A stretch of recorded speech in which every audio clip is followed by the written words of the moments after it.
Good afternoon. You're watching ABC News The Briefing Room. I'm Mary Alice Parks, joined by my colleagues John Santucci and Lana Zach. So despite the fact that not one, but two parties have now admitted to a plan, an illegal plan, to keep very salacious stories from the American voters in the lead up to the presidential election, and despite the fact that not one, but now two parties have told the court that they devised that very plan in coordination with the Trump campaign. Despite all of that, guys, we saw the president today in an interview with Fox News digging in, accepting no blame and instead denying any possible wrongdoing. So I think we should break apart that interview that he gave just a few hours ago, go bit by bit. First, President Trump said he himself and his organization never paid any hush money. Let's listen to some of that interview. Let me just tell you about that tabloid. I don't think, and I have to go check, I don't think they even paid any money to that tabloid, okay? I don't think we made a payment to that tabloid. I was asking the question, I don't think we made a payment. And then you have the other situation, and every lawyer, look, Trump didn't violate campaign finance laws, and neither did the president. Trump ex-aid. But you two, wasn't that sort of the point? You have this judge saying that there was a very sophisticated plan set up so that the money was hidden and moved around in an unlawful way, so that there wasn't a direct payment there. What do you make of what the president said? So, I mean, I think we have to break this down for the folks at home. So we're talking about two very separate cases here, because everyone thinks of Stormy Daniels, think of Karen McDougal. The story that this is about Karen McDougal and the business dealings with AMI, American Media Inc., the publishers of the National Enquirer. So in this situation, what the judge and these filings we saw yesterday were talking about is that in 2015, 2016, there are conversations between Michael Cohen, the president's former personal lawyer who pled guilty and is now sentenced to 3 years in jail, and David Pecker, the CEO of AMI Media, to catch and kill, to take that story of Karen McDougal, a woman who claims she had almost a year-long affair with Donald Trump when he was a businessman, 2006, and bury it. So what happened is that AMI bought McDougal's story, and eventually the Trump organization, we're not sure whom, agreed to pay them back. The money never changed hands, though. However, as we all know, this happened during the election, and thus could be seen as a campaign finance violation. And let's go to the documents right here in the United States Attorney's Office, Southern District of New York. In court documents, I think we have a graphic. It says specifically that AMI admitted that it made the $150,000 payment in concert with the candidate's presidential campaign. AMI further admitted that its principal purpose in making the payment was to suppress the woman's story so as to prevent it from influencing the election. And when you heard the president say, I'd have to go and check, it wasn't actually the denial of somebody who says, this is out of left field, I don't know what you're talking about, which is actually what we heard him say previously on Air Force One. In this case, he's like, I'd have to go back and look at the ledger and see if we actually reimburse that. What we know from these documents, from these court documents, is that the president's personal attorney, Michael Cohen, and AMI, the publishers of National Enquirer, said, in fact, that they made these payments to these women in coordination with the campaign to try and help President Donald Trump be elected. And yet, let's keep playing this tape up because it is fascinating. And yet, even though we have court documents in black and white with two parties saying that the president's campaign was involved, we have the president pointing fingers totally at his former attorney, saying it was all Michael Cohen's fault. Here's another one. Michael Cohen pled guilty to something that's not even a crime. Wait a minute. These are campaign. Nobody, except for me, would be looked at like this. Nobody. What about Congress, where they have a slush fund and millions of dollars is paid out each year? They have a slush fund. Millions. They don't talk about campaign finance or anything. Have you ever heard of campaign finance list? Have they listed that on their campaign finance sheets? No. So here he's pivoting first from saying that it wasn't his fault, it was all Michael Cohen, that he didn't know anything about it, and now making a whole other argument as well, saying that no matter what happened, he doesn't think it was a crime.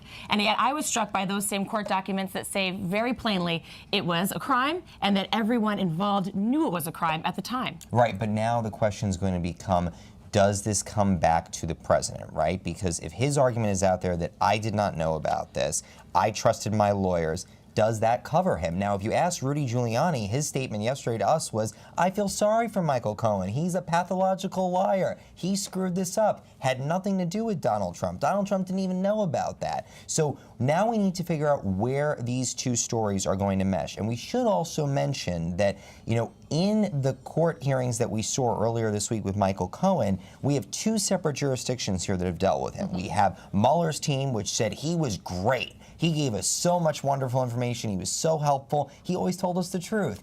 You flip over to the Southern District, New York, which Lana was quoting from, he said the complete opposite. He did not help them. Right. He lied to us. He didn't give us any valuable information. We couldn't trust some of his information. And that is what Donald Trump's legal team, what the legal team for the Trump Organization, that is what they're going to seize on right now. The credibility of Michael Cohen if any of this moves forward. And we have heard the president, in fact, say that the financial crimes that the Southern District is really coming at Michael Cohen for, have nothing to do with the president. Right. That is tax evasion. That's not. That's him trying to avoid paying his fair share to the pot that feeds all of the American public. So that has nothing to do with the president. He's right on that fact. The other thing that the president is also saying in his defense is, this is my attorney. Right. I'm not expected to know this stuff. Right. That's why I hire a lawyer to tell me these things, and he told me it was fine, so I trusted him. Yeah, and I just think that what's really amazing about this whole story to me at the end of the day is that,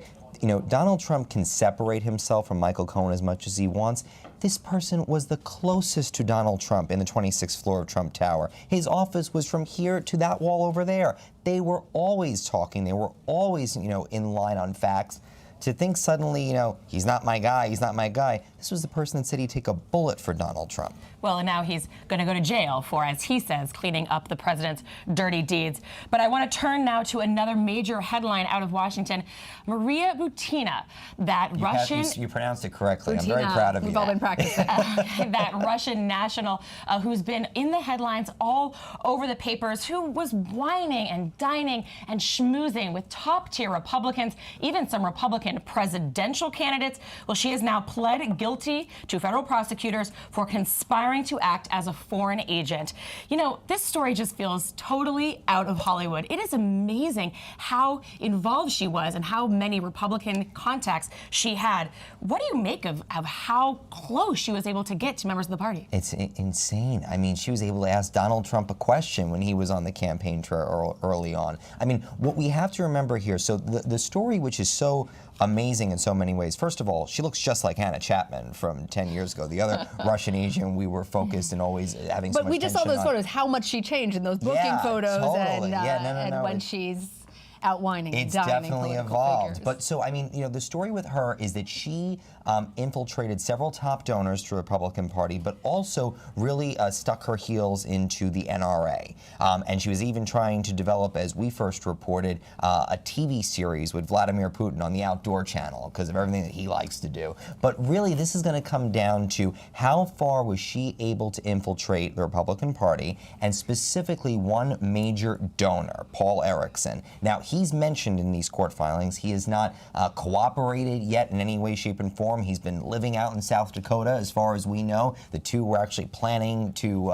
move out there together if they were able to keep on their relationship. But it's a real interesting story. I think when everyone first saw this, it was like, what is going on here? I think people are still asking that Yeah. question. So why should people care about this story? I mean, what does it say about the relationship between the GOP and the Republicans, and maybe a relationship that they weren't even aware was being cultivated? And I don't think that this is necessarily something that's specific to one political party. No, she was working pretty exclusively with She Republicans. was. She was. But I think the Russians, in this case, would have taken any opportunity to infiltrate any party. Yep, I agree with you. And in her case, I think part of why it's so interesting is you see her there holding her guns, working on behalf of the Russian government, which we've later learned, but working through the NRA. And there's that whole, like, the Americans, as you say, Red Sparrow, the Hollywood aspect of it that I think makes it fascinating.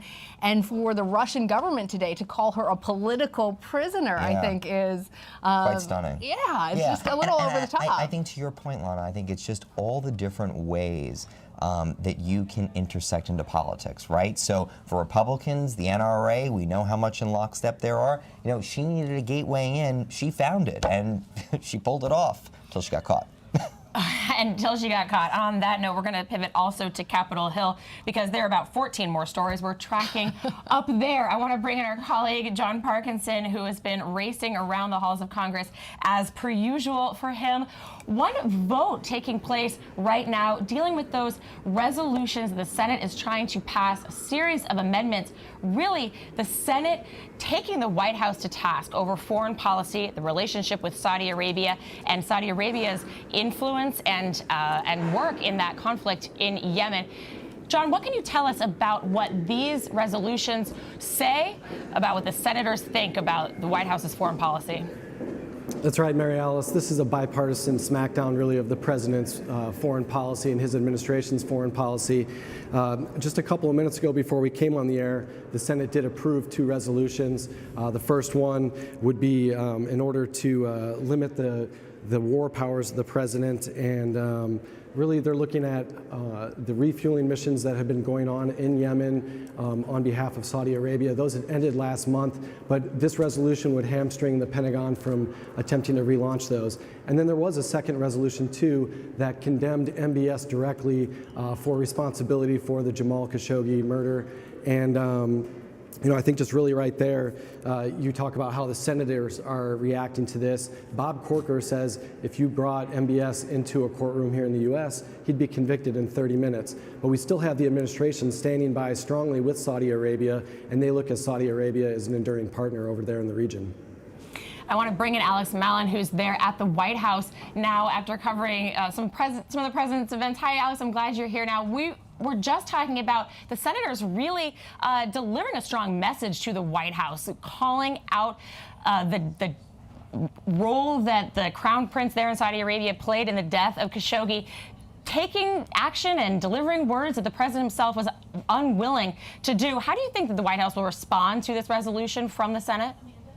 I mean, if it's any indication, the president's reaction to all of this so far, it's that the president will be unmoved by this. The senior administration's officials, from Secretary Pompeo to Bolton, Ambassador Bolton, were headed up to the Hill multiple times over the past several weeks, trying to press senators to not take this move, saying it would be counterproductive to the administration's attempts to counter Iran's role destabilizing the region. That's kind of the crux of all of this for this administration, is that removing any support for the Saudis in Yemen would be basically would allow Iran to gain a foothold in the Middle East, in a region where it would be severely detrimental to U.S. and Middle Eastern interests for our allies there. So I really don't think that the administration will be moved by this. You still have the House that will have to take this up, and they've essentially taken that off the table through the rest of the year.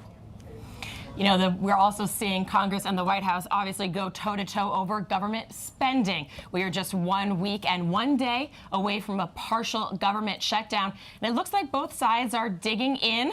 We saw the president tweeting again about his wall. And we saw Nancy Pelosi really almost teasing the president's idea that Mexico would pay for the wall. Oh, absolutely. She was asked questions about that again during a press conference today. Let's listen to Nancy Pelosi and her response to the president.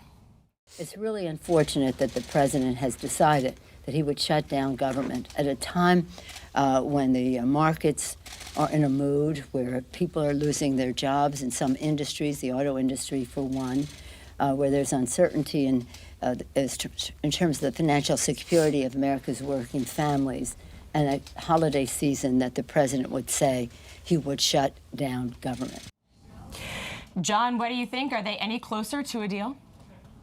You know, I was at that news conference, and I think that we have not really gotten any closer to a deal over the last 48 hours since that Oval Office meeting. I just talked to the incoming House Majority Leader, who's the whip now, Steny Hoyer, and he told me that they really believe right now that they've got Republicans boxed in over this issue on the wall. They're going to hold steadfast on their commitment to oppose the president with everything they've got. They see it as, you know, the president was there in the Oval Office and claimed ownership of a potential shutdown over the wall, and so they're happy to let him take the credit for that. Hey, John, it's Lana here. You know, since we did hear the president say that he would own the shutdown over the closure of the border wall, and we also know that whenever somebody is blamed for shutting down the government, it hurts them politically. Does that give any disincentive to the Democrats to really make a deal before Christmas?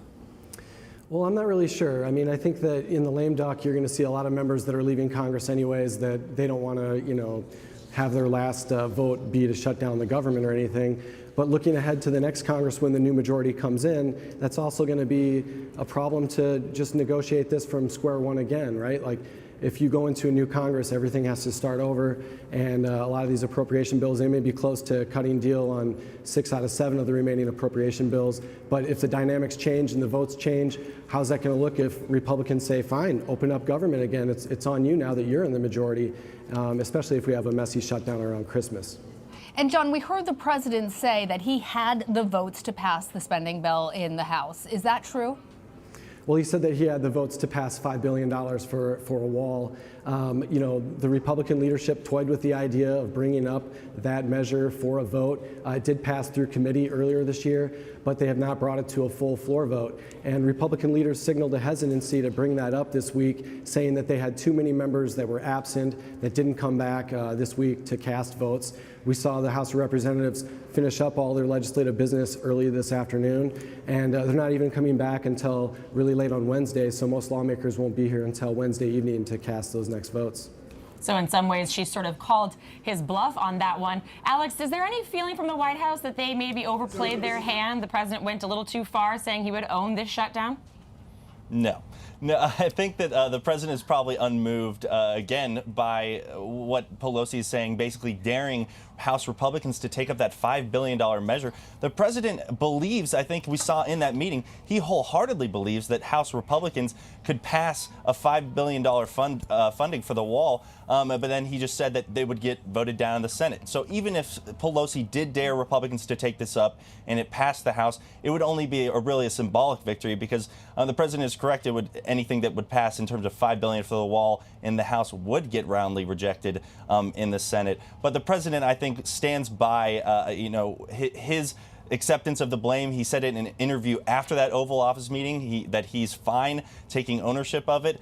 If you talk to him maybe a week into a partial government shutdown, I'm not even sure his tone would be changed then, because it would be only a partial government shutdown. The military wouldn't be affected. The post office wouldn't be affected. So I think unless you really get to the stories of how it would be hurting everyday Americans, unless it's something that would put genuine political pressure on the president, I'm not sure that we've seen something that would indicate that it would.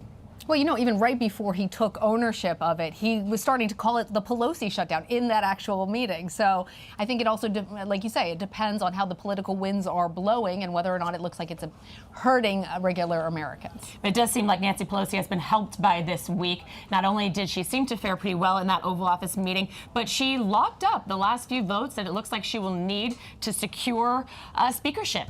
Yeah, it was in question for a while. And announcing that deal overnight, a deal with some of those who were saying they would not vote for her, but she agreed to term limits, and they are now on board. Pretty remarkable. So 4 more years for Nancy Pelosi, assuming that they continue to win the House in the next midterm elections, that she would be out in 2020. She also traded some powerful roles within the different committees and some legislative agenda items to some of her fellow Democrats to try and lock that deal up, and now it looks pretty good for her.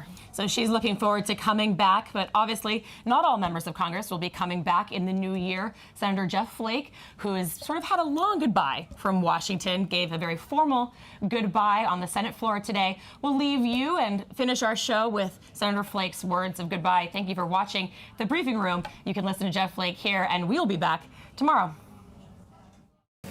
We are, of course, testing the institution of American liberty in ways that none of us ever imagined we would, and in ways that we probably never should again. My colleagues, to say that our politics is not healthy is somewhat of an understatement. I believe that we all know well that this is not a normal time, and that the threats to our democracy from within and without are real. And none of us can say with confidence how the situation that we now find ourselves in will turn out. Bye.